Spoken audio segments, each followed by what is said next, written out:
there are amazing similarities between apartheid South Africa and what more and more people today are regarding as apartheid Israel. There are coincidences, there are date milestones which are amazing.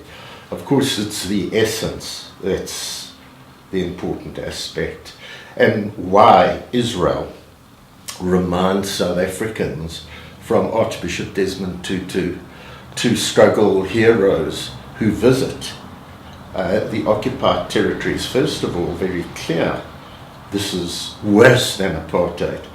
But as South Africans visit, and I'm talking about former freedom fighters and so on, and get to know the way in which Palestinians living within Israel proper are treated and discriminated, we see also the apartheid type discrimination very, very, very strong. The date factors are quite extraordinary. Israel comes into being in May 1948, and this is the very month and year in which the Apartheid Party of South Africa is voted into power. The irony, of course, is that by 1990 and into 1994, South Africa's free, democratic, unitary state, everybody equal. And the situation of the Palestinians just gets worse and worse. So I refer to it as an annus horribilis for both the Palestinian people and the oppressed people in South Africa under apartheid. In effect, actually, it's also a horrible change for the nature of Jews living in the Middle East, incidentally.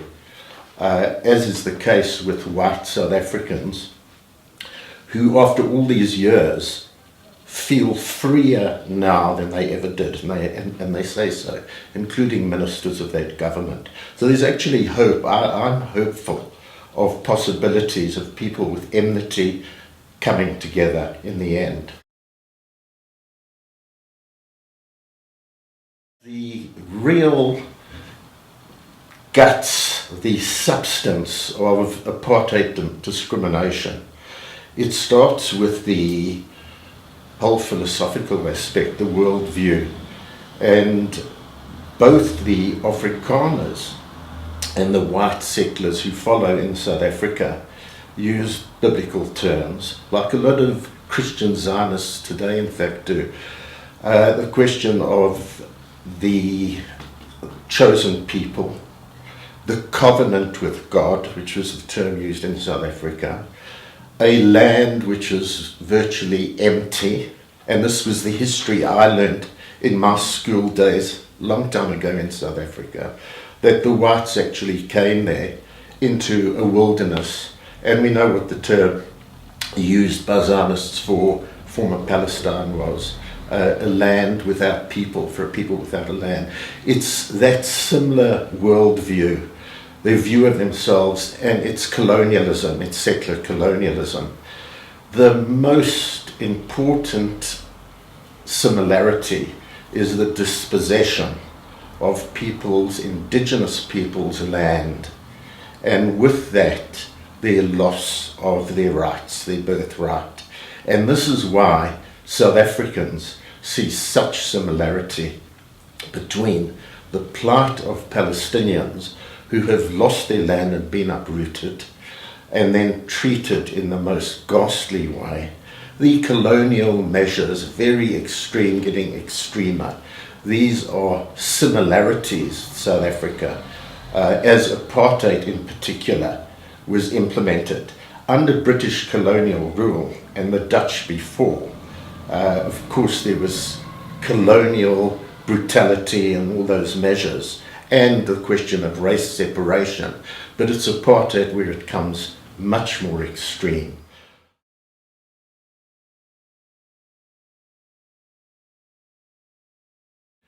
The plight of Palestinians within Israel, they sometimes refer to as the 1948 Palestinians who didn't flee, or in fact who weren't driven out in the ethnic cleansing and the terror reign from 1947-48, have been discriminated against. Now, there's something called petty apartheid, which went by the board in South Africa in the last decade of apartheid, and that's where in the past benches in parks were reserved for whites or non-whites, queues in the post offices, railway stations, toilets, etc.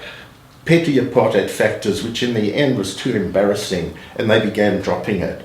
Now, Zionist Israel is very clever. They don't push it into your face. But it's not the petty factor. It's more systemic. It's the substance of it. So anybody who knows Palestinians living within Israel knows the form of discrimination that they suffer. And we learn it from very good Jewish people who side with them in solidarity and expose it. And that's where you live, where you can build a house. This was group areas in South Africa. The question of opening businesses, the question of access to pensions. We know in Israel that if you're Arab, you're not in the military. The military has onerous factors, but it's also the key to tremendous comforts and privileges. Arabs are shut out from that within Israel. And of course the rise in race hate, that aspect which comes out of the belly of the beast, out of the system. Very, very many similarities along these lines.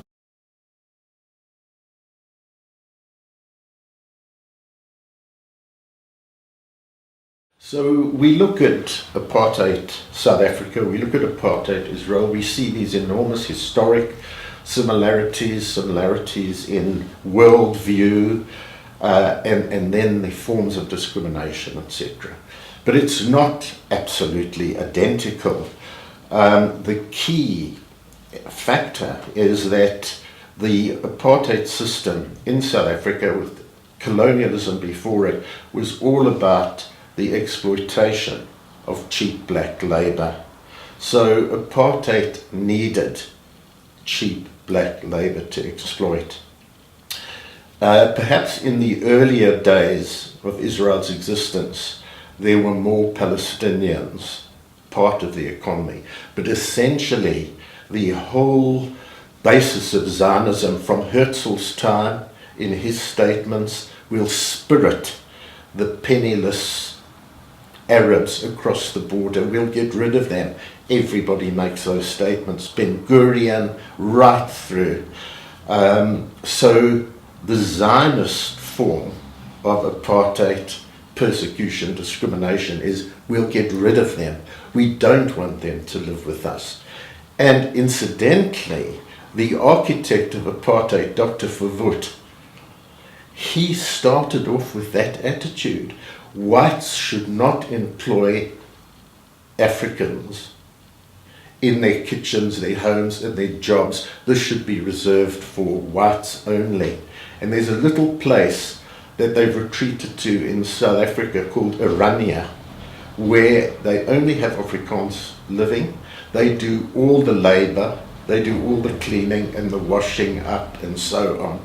No black labour. That's how apartheid South Africa started off. But it brings me to the second difference, and that's demographic. Because in South Africa, the white settler population has never been more than 10%. It's a very big number in terms of colonial settlement. And Israel starts off with even less than that in the earlier days of Zionist settlement. We know today it's about 50-50, roughly 6 million Palestinians and 6 million Jews. So that's a big difference. It doesn't hide the fact that they're both exclusivist states based on race. And in that sense, it's really a Jewish state aspect the privileges for Jews, and apartheid South Africa, the privileges and the comforts for white South Africans.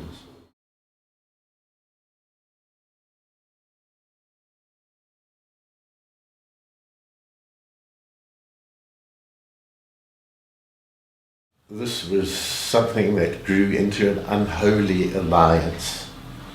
For a start, in 1948, there was not a close connection other than with Zionist Jews from South Africa going and assisting. But as South Africa becomes isolated and Israel faces similar problems, in the 70s, after the October War, 73, South Africa provides Israel with much needed weapons very, very quickly. And so a relationship, an unholy relationship, begins. And it's military based to start with. So Israel provides South Africa with weaponry, with naval ships, upgrades the South African Mirage jet squadron. Likewise, Israel has its air force based on Mirage from France, and they assist South Africa, which is really reeling under sanctions. The worst aspect of this relationship is Israel helps South Africa to build nuclear devices, and by the time apartheid ends, South Africa has 7 atomic bombs, nuclear bombs. This is all aid from Israel. The defense industries of both are interlinked, and they're making huge profits together. I become Deputy Minister of Defense in 1994, and one of the first things we do is to try and disentangle South Africa's arms industry from the Israeli one, and it's not an easy task that.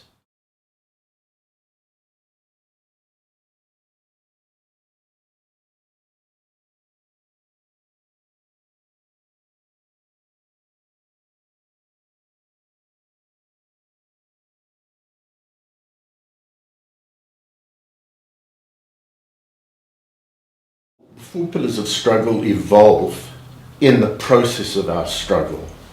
Our struggle was based on non-violent actions, very active, very militant, mobilizing the people up till the Sharpeville massacre, after which the ANC, other organizations are outlawed, and we have to go underground.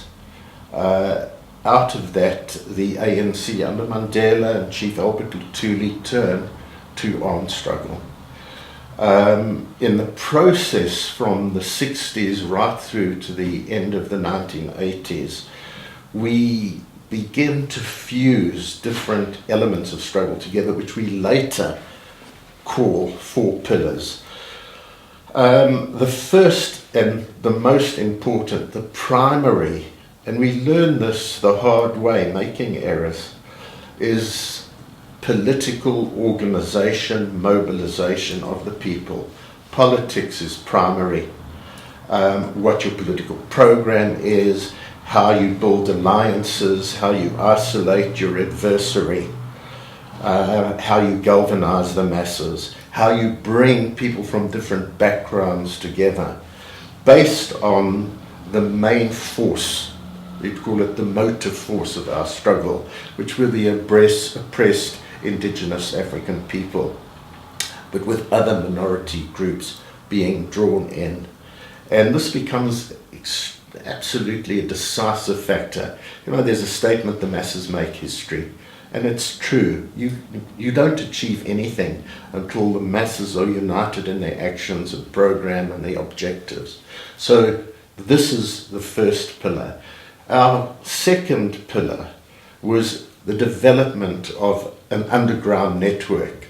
You are a banned organization, you can't speak to the people, So you've got to have clandestine ways of doing so, clandestine underground organizations to link with the above ground political mobilization of people.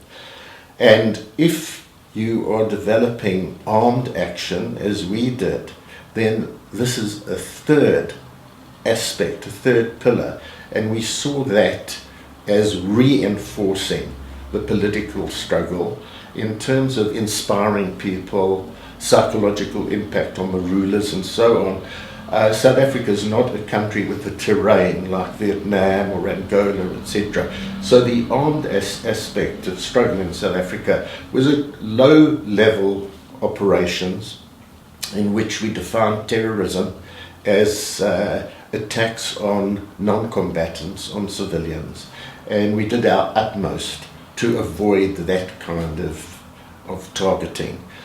The fourth aspect, which people know of very, very well, is international solidarity, the boycott of apartheid, which built up magnificently over 30 years, basically from 1959, 1960, when it was started from London, a boycott of South African goods, and it developed into BDS, Boycott, Divestment, Sanctions. So banks started pulling out, Barclays, Chase Manhattan, etc., sporting boycotts, interruption of cricket and rugby matches, academic boycott, the boycott in terms of culture and the arts, trade, no trade with South Africa, housewives who wouldn't buy Cape grapes or outspan oranges, etc. So that international solidarity was reflected in the BDS campaign, took 30 years and clearly became a very decisive factor. It inspired people in South Africa to greater efforts. They realized they weren't on their own. And of course, it really dented the arrogance, the psychology of the apartheid government and the people who had tamely voted for it year after year. In the end, the boycott factor pinches business in the pocket, and business is so tied in with government that it started unraveling. The sporting factor, South Africans, them rugby and cricket are religions, that made people in the end think. Just want to say that at first with the boycott, those on the receiving end get very angry and aggressive, but they can't maintain that emotion. After a while, it wears them down and they want to desperately be part of the international community. So the sports aspect, as I believe with Israel, the academic aspect, plays a very important part, but the trade factor is the most important, the business factor. Mm-hmm.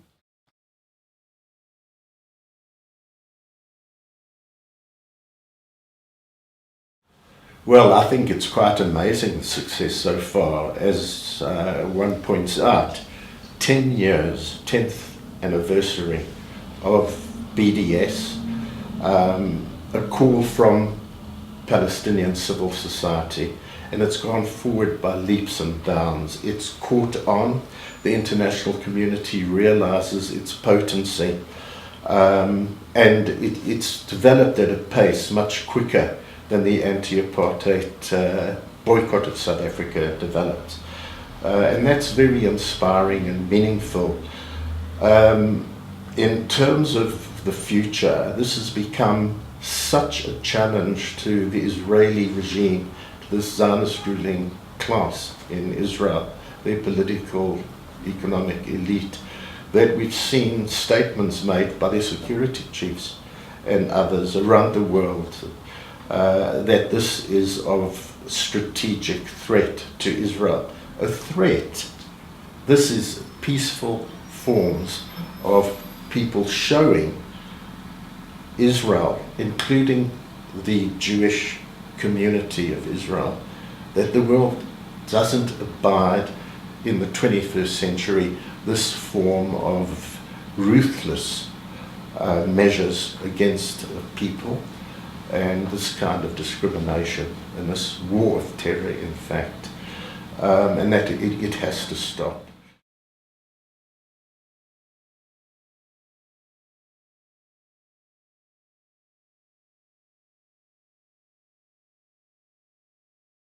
So, at the end of the day, no unjust system lasts forever, and history shows us this. We made apartheid South Africa history. People never thought they would see that day, but the struggle and the solidarity and so on brought that day about. And apartheid in Israel will be made history for absolute sure, no matter how long it takes. So once and for all, now is the time to make apartheid in Israel history.